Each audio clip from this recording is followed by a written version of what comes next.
Hi everyone, welcome back to my channel. Today we are looking at Neorah planners. I have been so excited to unbox this package with you. Let's get into it. I have two of them, one in the A5 Daily and the other the A5 Weekly. Now I have used the A5 Daily for all of this entire year as my primary work planner along with another separate notebook, and I had used the A5 Weekly previously in 2022 and 2023 as again a work planner. Now the style and the layout of Neorah is very minimal and it also looks very professional while giving a pretty good structure for annual, monthly, weekly or even day-to-day planning. So we have both of these planners over here. They look gorgeous. The colors are fabulous. The dark blue and the maroon, they look really royal, especially with the gold embossing. They come with the usual thank you card and a little pamphlet about their story, how all of their products are handmade and how they're kind of carrying on a family tradition, which I really like. And then you get the guide, the planner guide, basically to use each kind of planner. And I really like how thoughtfully this particular thing is designed, because they kind of give you a case by case example of, say, if you're a student, if you're a professional, if you're an influencer, how would you use each and every spread, how you can make the best out of every layout that this planners offers you.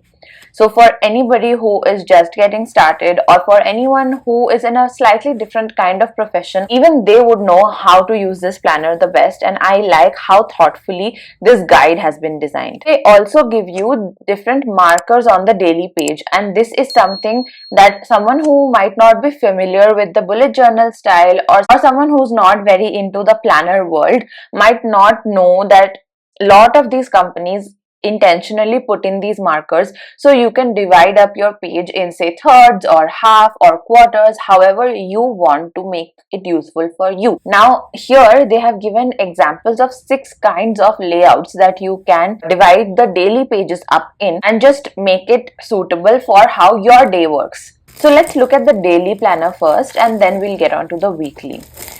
This daily planner I got in this beautiful royal looking dark blue, and the gold embossing on it really makes it look very luxurious, very premium. I like how Accomplish is written, and I like the spine. I really like the 2026 on the spine. The gold embossing gives it a very premium feeling, and I'm just thinking that once the year is done, I'll put it on my bookshelf, and amongst all my books this will also look like a pretty solid document of my year, and I like that idea a lot. So it is quite a thick planner, of course, since it has daily pages, and you can see every month they kind of alternate between orange and gray, and every month has those colored tabs, so it's easy to flip to that particular month. Let's see, it opens up into your usual nameplate page. Then you have your personal information page, and then you come to your yearly layout. So you have all your months from January through December, and you have your days from 1 to 31 lined out, and you have certain, like, a little highlighted areas for the weekends. So if I don't know if you can catch it properly here, but it is light orangish for the weekends. So it really gives you a nice way to divide up the entire year, and this is a kind of spread that I use for tracking all of my holidays, and I also use it as a leaves tracker. So because of course I'm sure anyone working in corporate gets a finite number of leaves, and you get a finite number of different kinds of leaves. So you have certain sick leaves, certain privilege leaves, some people have certain casual leaves. So you can just, whenever you do take any kind of leave, just log that in and you'll have a record at the end of the year. That is also very useful when you want to plan trips, or if there is like a portal where you have to enter, and it's just easy to remember and refer back to. Then we move on to their monthly spreads. You get the mini calendar for the next month and the previous month, and you also get the goals, things to do, and the habit tracker. The grids are pretty big. It is a Monday start calendar, and the Saturdays or Sundays are highlighted in orange. And I like how much space the grid gives you. I have used stickers in these spreads. I have, written multiple events in one box, and it really fits. It is big enough to hold everything that you might have in a particular day in a month. Sometimes you have a couple of empty boxes when you're kind of moving in and out of months, and those are also very useful to maybe jot down some extra events. Then you get to your weekly, so all your monthly pages are all together, and then you move on to your weekly pages. In the weekly pages you get a top section which is for maybe the day's priorities, if that is how you want to plan it out, the goals for the day. And then in the bottom you have from say 5 a.m. to 2 a.m. labeled out, but actually if you count the boxes you get the whole 24 hours, so you get from 4 a.m. to 3 a.m. basically, for every single day, and every hour is one row. It's basically like Google Calendar. You can time block your entire day. You can write down when you have meetings, when you have to leave, by what time you have to get ready. Like your entire routine down to the hour can fit into this particular spread, and that's what a lot of people do use it for. And in general, I'm a big fan of a vertical weekly, and especially when it is an hourly vertical weekly. I think the functionality just multiplies, and there is so much you can do with it. All of these weeklies are kind of put together until you get to the very end of them, and then the dailies start. Now in the daily pages you get to see all the markers that the guide has mentioned, and you can see how you can split up the entire page into thirds or quarters or halves, and every page has a priorities, affirmations, accomplished and grateful for section. So you can start your day off right. You can write down what you want to accomplish, what is your goal, and then how much were you able to get done, what are you grateful for, and just more belief and affirmations in yourself. So as I see this particular page, it kind of feels like when you begin your day, you begin it with priorities and affirmations, and and the entire page you use to write down everything that you need to get done in the day, and the bottom of the page is for what are you grateful for and how much have you been able to do. I think it's a very useful way of looking at a day, because not just in terms of to-dos but also in terms of how can you set your intention right and prime yourself to achieve everything that you have set out to do. So I like that a lot. And once all the daily pages are done, you get to the habit wheels. Now they have space for say 4 or 5 habits. You have a different box for each day of the year, and you can just color it in. I like the idea of a habit wheel a lot, and if you're the kind of person who likes monthly habit trackers, then it would be very nice to look at the completed habit wheels for all 12 months at the end of the year. I think that visually would look amazing. Next you get onto the expense trackers, and I feel they have enough rows to enter all of the essential fixed and variable expenses that you might have throughout the months. I like how you have an incoming and an outgoing and a balance and how much you save. Then you come to your passion pages. Now here the passion pages also have these markers. So in the guide they kind of give you an idea that you can divide it into say fours and keep a different quadrant for say your bucket list, for movies to watch and things like that. So it's completely up to you and your creativity how you want to use those pages, but they give you a couple of passion pages at the end, and the last page is the year in review page. And you also get a little pocket, and this is where I kind of keep my receipts or any kind of tidbits, memorabilia, something that I want to remember at the end of the year. I find the pen loop super useful for any kind of planner, and you can store the stickers in the pocket and you can put the pen in the pen loop, and you just have to carry one thing. And these planners are actually made quite thick and the covers are quite thick. You can't just clip on your pen on the top. So having the pen loop is a very good thing. I really like the daily planner, and even though it is bulky, and I've had the daily planner this year, right? So you can see that I have completely cracked the spine. I have used it so much, but I think that this year's daily planner has a more luxurious feel to it. Like to touch it feels very premium. It is only for $9.99, but trust me, it feels a lot more expensive than that. They have kept the layout same, so a quick comparison between the 2025 versus 2026 one. They've kept the weekly and the monthly layouts exactly the same, and the daily layouts as well. And you can see how much I have used this particular planner. And the good thing about having this planner was that I was working from home most part of this year, so it's not something that I had to lug around with me. Now that would have made my bag really heavy, so this is something that was on my desk all the time, and that made it a very good choice and a very convenient choice. Now if you are somebody who wants to carry your planner everywhere with you, the weekly planner might be a better option. So this is a weekly planner in rhubarb red, and I think this year Neorah has really outdone themselves with the amazing color options that they have provided. They are so dark and vibrant, and they look amazing on any kind of desk, and with, like, depending on whatever your profession is, it would suit in there as well. Like, even if you're in a super serious profession, these colors are, if they're not muted or neutral, they still have a personality, but you know, it's not too loud that it's going to mask the professional aspect of the planner. So that's something that I absolutely love about this year's range. I do think the gold embossing looks strikingly great against the rhubarb red and the sargasso blue, and it looks fantastic. Most of the spreads across the dailies and the weeklies are similar. So you have the nameplate page, the personal information page, and the vision board page.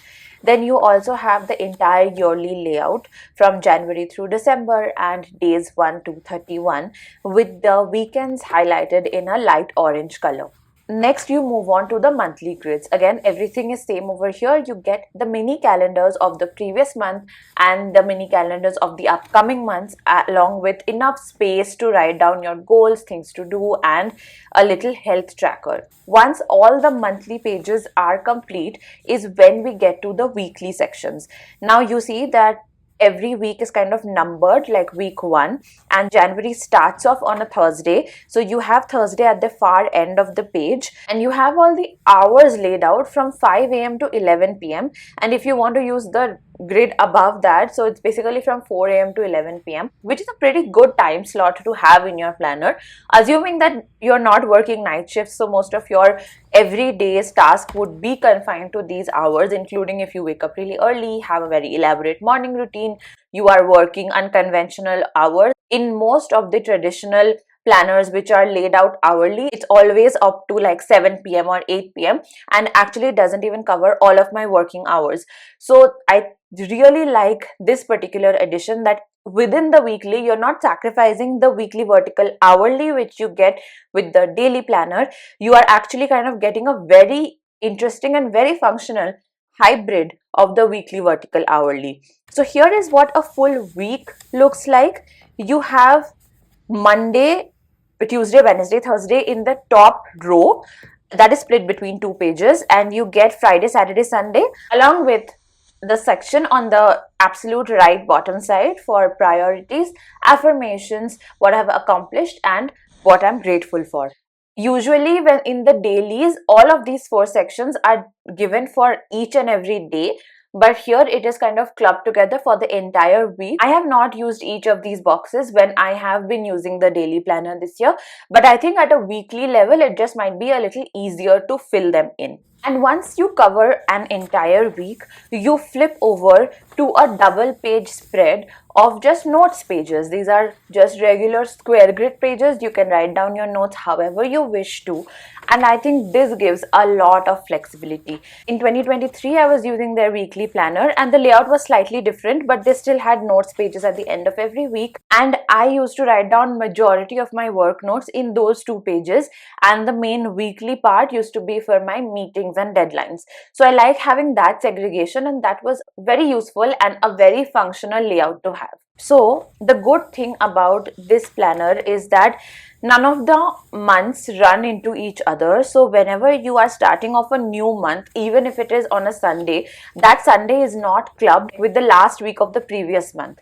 That is always its own week, and that is what I have been observing across all the months of this year. And I really like having that distinction, that this is where the month begins. Just because it is at the end of a week does not help to club it with the previous month. Even if it ends off on a Monday, you still get the entire rest of the weekly spread, because your next week, like if the next month begins on a Tuesday, you get a fresh weekly spread for that. It is not all clubbed together. Very functional, very clean. Also a very interesting way of dividing the page into quadrants for a weekly layout. You have seen horizontal, you have seen vertical, but I think in mainstream planners, quadrant is a little uncommon, and I used to make quadrants when I was doing bullet journaling, and I love this layout. So this one, I am so happy to see a mainstream planner brand creating quadrants as the weekly layout, especially when they are also labeled hourly. So it is, I'm just happy at, like, I just love how many ways in which you will be able to use. And what I like the most about this is that even though it is divided hourly, the hourly markers are quite subtle. So if you are not the kind of person who wants to use the hourly markers, you can just ignore it, put a checkbox or a sticker, and just write over it as well. It is not intrusive. You know, there are so many amazing features in this planner which is available if you want it, and if you don't, here are 5 different ways in which you can customize it to your needs. So that is what I love the best about Neorah. Like, they give you so much structure but also so much freedom. At the end of all of the weekly spreads, we have their usual habit wheels. Now the habit wheels here in the 2-page spread for all the 12 months looks really beautiful. Then you get your usual expense trackers for all of the 12 months, which is followed by your password tracker, important dates, and also contact pages. I know that important dates would definitely be useful. I don't know who would actually physically write down their passwords, or who even keeps their physical contacts written down anywhere anymore. So these 2 sections will definitely have to be repurposed. Then you come to your passion pages. And finally, you have your year in review, and then you have the pocket. This year, they are giving a pen loop attached with every planner, which I love that, because it really makes it an entire system to carry with you, and you don't have to stress about, you know, okay, where am I going to place my pen? What if I forget it behind? So that was the video, guys. I hope you enjoyed watching it. I loved unboxing Neorah planners. I love their quality, the texture, the colors. I absolutely love their collection this year. In this video, I just wanted to show you what the planners look like, what their features are, what they feel like. But if you are interested to know how I will be using them, or what is the difference between having a weekly planner versus a daily planner, and what are the different ways in which you can use them both, let me know in the comments below, and I will make a video about that as well. I will see you in the next one. Bye!